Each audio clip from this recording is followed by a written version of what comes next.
पुण्यात्माओं, समर्थ का शरणाग हो रंग होरी हो, कदे न हो ऐ काज राम रंग होरी हो।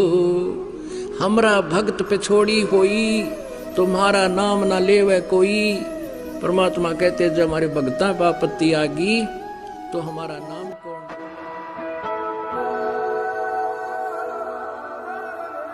यदा यदा हि धर्मस्य ग्लानिर्भवति भारत, अभ्युत्थानम् अधर्मस्य तदात्मानं सृजाम्यहम्। यदा यदा हि धर्मस्य ग्लानिर्भवति भारत, अभ्युत्थानम् अधर्मस्य तदात्मानं सृजाम्यहम्। बंदी छोड़ सतगुरु रामपाल जी महाराज जी की जय हो। परमात्मा की सभी प्यारी आत्माओं को पवनदास जयपुर वाले का सत साहेब। पुण्यात्माओं, एक पुरानी कहावत है कि हाथी के दांत खाने के और दिखाने के और। संत रामपाल जी महाराज जी के शिष्य एक तरफ तो देश दुनिया में प्रचार करते फिरते हैं कि संत रामपाल जी महाराज पूर्ण परमात्मा हैं, और फिर उसी पूर्ण परमात्मा की हिसार जेल से रिहाई के लिए 2 कौड़ी के राजनेताओं व अधिकारियों के सामने ज्ञापन देकर भीख मांगते फिरते हैं कि हमारे परमात्मा को जेल से रिहा करो। तत्व ज्ञान प्राप्त करके भी अंधी होकर सतलोक आश्रम मैनेजमेंट के मनमाने आदेशों की गुलाम मूर्ख संगत को 48 महीनों में क्या मिला और क्या मिलेगा डीसी, मंत्री, मुख्यमंत्री और राष्ट्रपति को ज्ञापन देकर। एक पार्क में कुछ बड़े बच्चे फुटबॉल खेल रहे थे। वहीं ऊंचे टीले पर एक 6-7 साल का बच्चा उनकी तरफ पीठ करके बैठा था। मैंने पास जाकर देखा कि बच्चे से 100 मीटर की दूरी पर सुअरों का एक झुंड था, जो उस खाली मैदान में लैट्रिन करने के लिए आने वाले हर एक व्यक्ति पर कड़ी नजर रखे हुए था। आदमी के नीचे बैठते ही सुअर उनके आसपास खड़े हो जाते और जैसे ही उठकर चलने को होता तो झट से उस लैट्रिन पर टूट पड़ते। संगत को ऐसा नहीं लगता कि उन सुअरों जैसी हालत आज संगत में कुछ पढ़े लिखे और थोड़ी बहुत जानकारी रखने वाले उन तमाम भक्तों की हो रही है, जो मनवश सतलोक आश्रम मैनेजमेंट के मान बढ़ाई और चौधर वाले झांसे में उलझ चुके हैं। ऐसे लोग कड़ी नजर रखते हैं कि फला तारीख को कौन सा मंत्री कहां भाषण देने जा रहा है, फला दिवस कौन सा मुख्यमंत्री किस रैली को कहां संबोधित करने वाला है, या फिर भारत के राष्ट्रपति जी किस दिन किस बड़े सम्मेलन में शामिल होने जा रहे हैं। और फिर उस सुअर की तरह जब तक वह मंत्री, मुख्यमंत्री या राष्ट्रपति भाषण देता है तब तक तो शांत, और जैसे ही वह भाषण देकर चलने को होता है तो उसी समय पागलों की भांति शील, संतोष, विवेक, दया, अक्षमा को पैरों तले रौंदकर, हाथों में बैनर, सिर पर काली पट्टी बांधकर हुटिंग करनी शुरू कर देते हैं और अगली सुबह मीडिया के माध्यम से दुनिया के लिए एक प्यारा सा संदेश छोड़ देते हैं कि हम जगत गुरु तत्वदर्शी परम संत रामपाल जी महाराज बरवाला जिला हिसार हरियाणा वाले के शिष्य हैं, और हमारे गुरुजी ने हमें यही शिक्षा दी है जिसका हमने सबके सामने आज प्रदर्शन किया है। पुण्यात्माओं, एक कहावत है कि मंदिर बना ही नहीं और भिखारी पहले ही आ गए। संत रामपाल जी महाराज जी ने दिन ब दिन गिरते सामाजिक व आध्यात्मिक स्तर को बचाने के लिए जिस तत्व ज्ञान की स्तंभ लगाई थी, आज मनवश सतलोक आश्रम मैनेजमेंट उसी स्तंभ में दीमक बनकर उसे दिन ब दिन खोखला करता जा रहा है। दुनिया के सबसे बड़े महामूर्खों का एक झुंड है सतलोक आश्रम मैनेजमेंट, जिन्हें आध्यात्मिक ज्ञान तो दूर अभी तक सामाजिक ज्ञान भी नहीं है। फिर ऐसे में प्रशासनिक और न्यायिक ज्ञान की तो बात ही करना व्यर्थ है।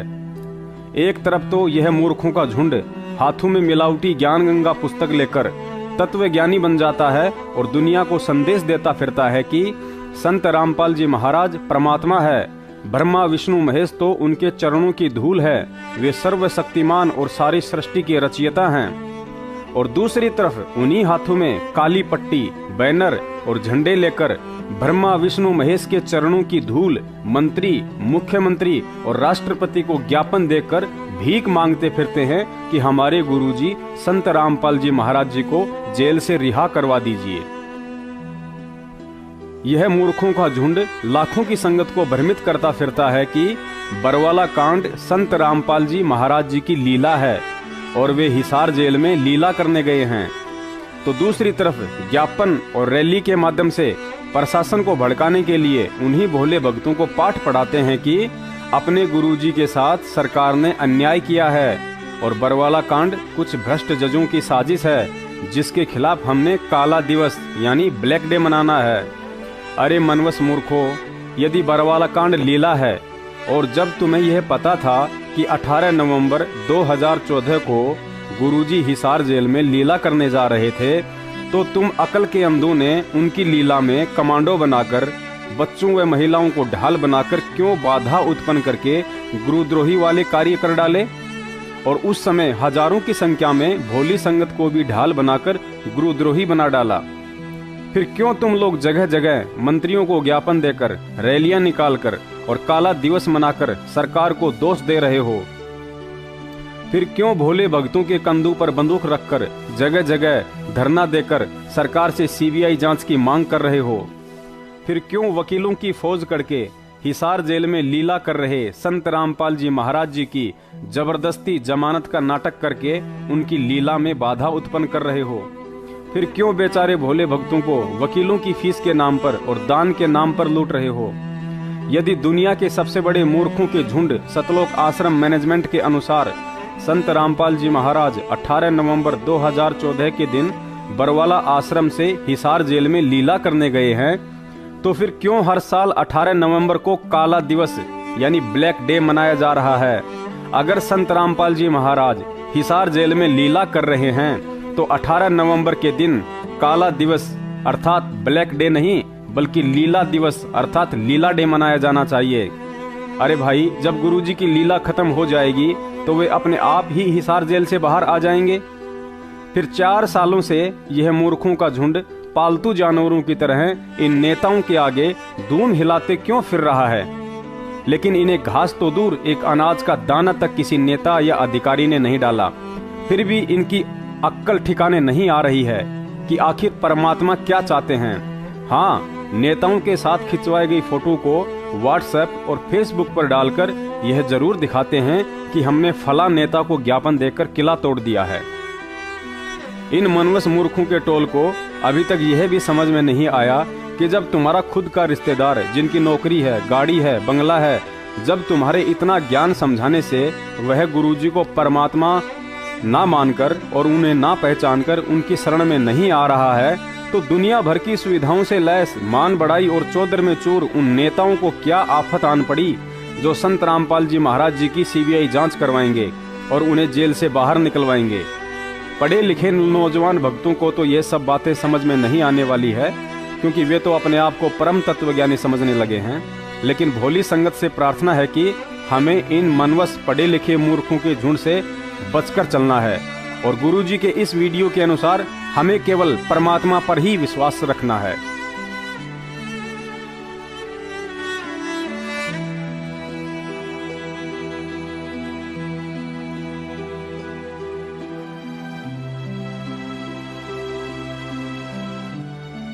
कि इन राजनेताओं से हटकर तुम भगवान की तरफ चलो एक बार।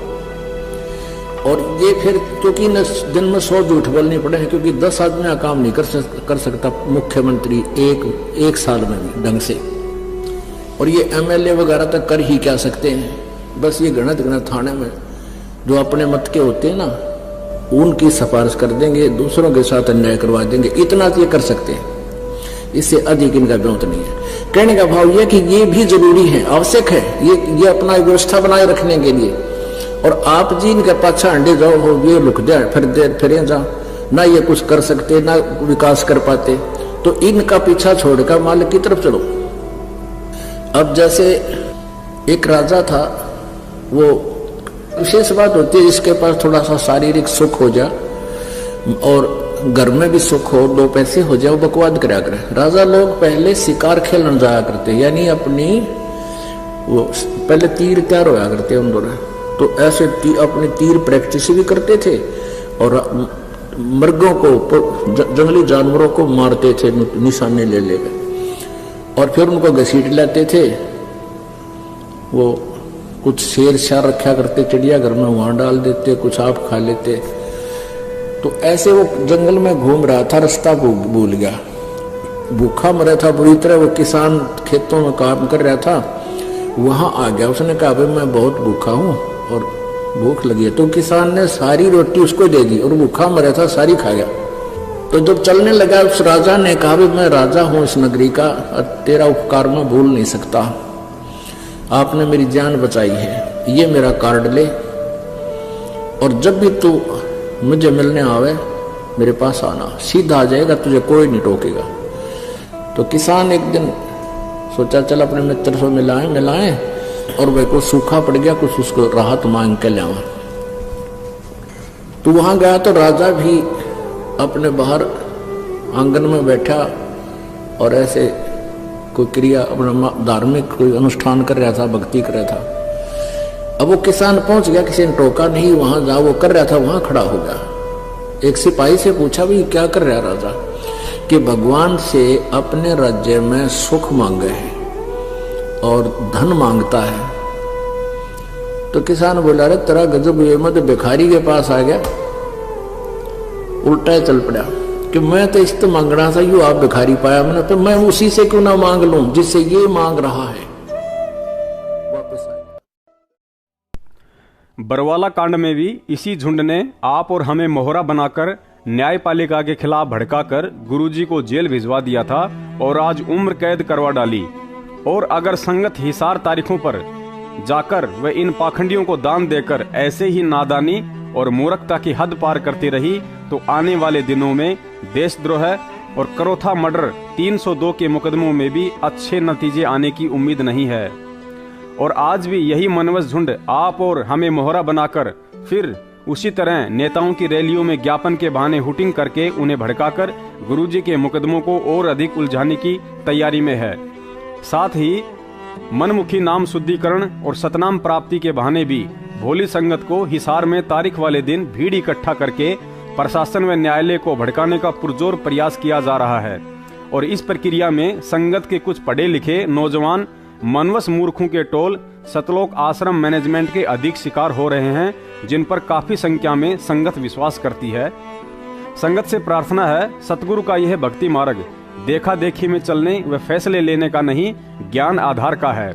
अतः हमें इस गलत फहमी में नहीं जीना है कि नाम ले लिया तो मोक्ष निश्चित है। 650 साल पूर्व भी परमात्मा हमें यही कहा करते थे कि बच्चों भक्ति करो, सब सतलोक चलेंगे। लेकिन कितने पार हो पाए सर्वविदित है, क्योंकि हमने तत्व ज्ञान लेकर भी ज्ञान को आधार ना बनाकर देखा देखी का मार्ग ही पकड़ लिया था। और आज फिर हम वही गलती करते हुए नजर आ रहे हैं।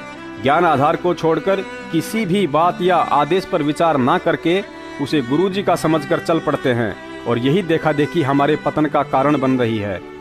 अपनी गलती छुपाने के लिए आज यह मनवस मूर्खों का झुंड सतलोक आश्रम मैनेजमेंट ना जाने 4 साल से क्या क्या मनवस हथकंडे अपना रहा है, लेकिन सफल नहीं हो पा रहा है। अभी भी यदि ये चाहे तो बरवाला कांड में जबरन संत रामपाल जी महाराज जी को तारीखों पर जाने से रोककर इन्होंने जो महागलती की है उसके लिए महेंद्र सहित सभी वांटेड और अन्य दोषी लोग पुलिस को सरेंडर कर अपना दोष स्वीकार करके और अधिक पाप के भागी होने से बच सकते हैं। परमात्मा की दी हुई बुद्धि से लगता है यही इनका अंतिम और अंत का रास्ता है। चाहे तो आज अपनी मर्जी से कर ले या कल को प्रशासन फिर सख्ती से करेगा। जब तक आप जी इन सबूत आधारित तथ्यों को स्वीकार ना करके इन सतलोक आश्रम मैनेजमेंट के नामदान केंद्रों पर जा जाकर दान ज्योति और पाठ के पैसे देकर झूठी पुण्य प्राप्ति की आशा में चढ़ावा चढ़ाते रहोगे, तब तक ऐसे ही ये मनवत षड्यंत्रकारी लोग आत्मा और परमात्मा के बीच के शारीरिक मिलन में कांटे बिछाते रहेंगे।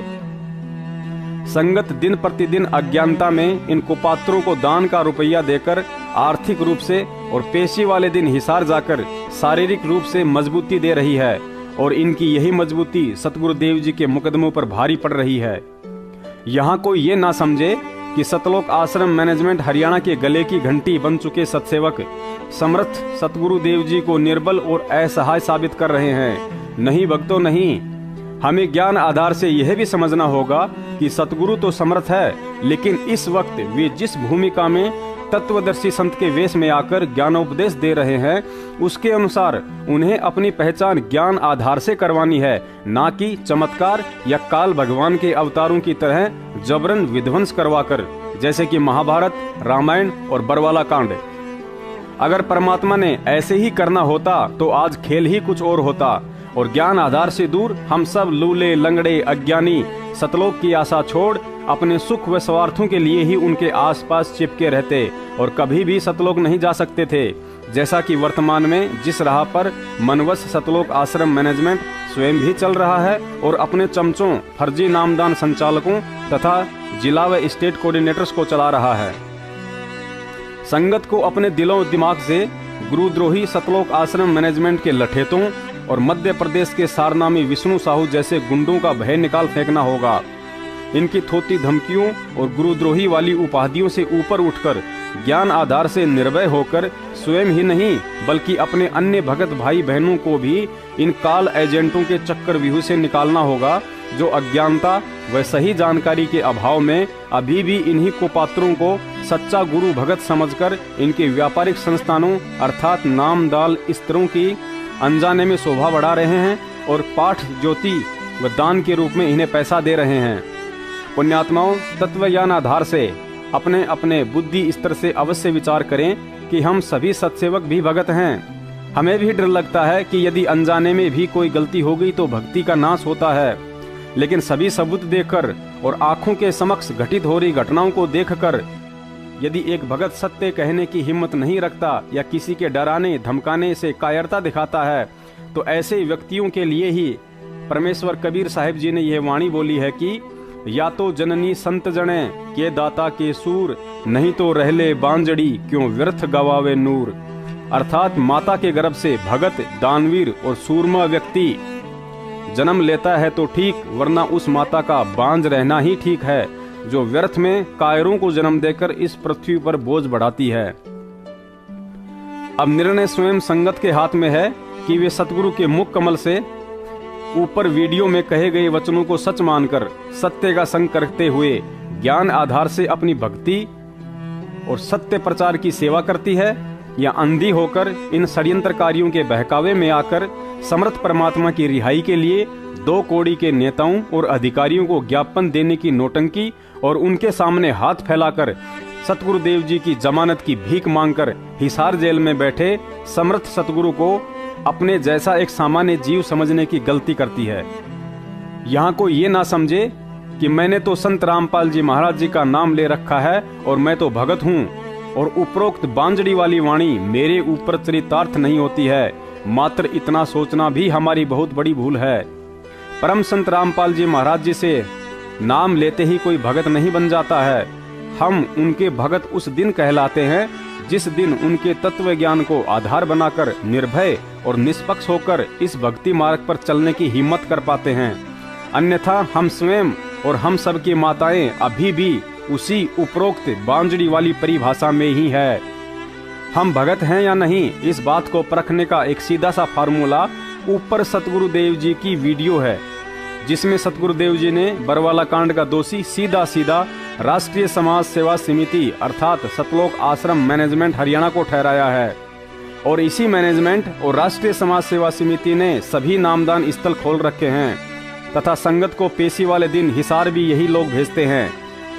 अब यदि सतगुरु ने जिनको दोषी ठहराया है उनकी दुकानों पर आप दान, ज्योति और पाठ का पैसा देते हैं तथा पेशी वाले दिन तारीखों पर जाकर सतगुरुदेव जी के मुकदमों में बाधा उत्पन्न करते हैं, तो आप जी भगत नहीं।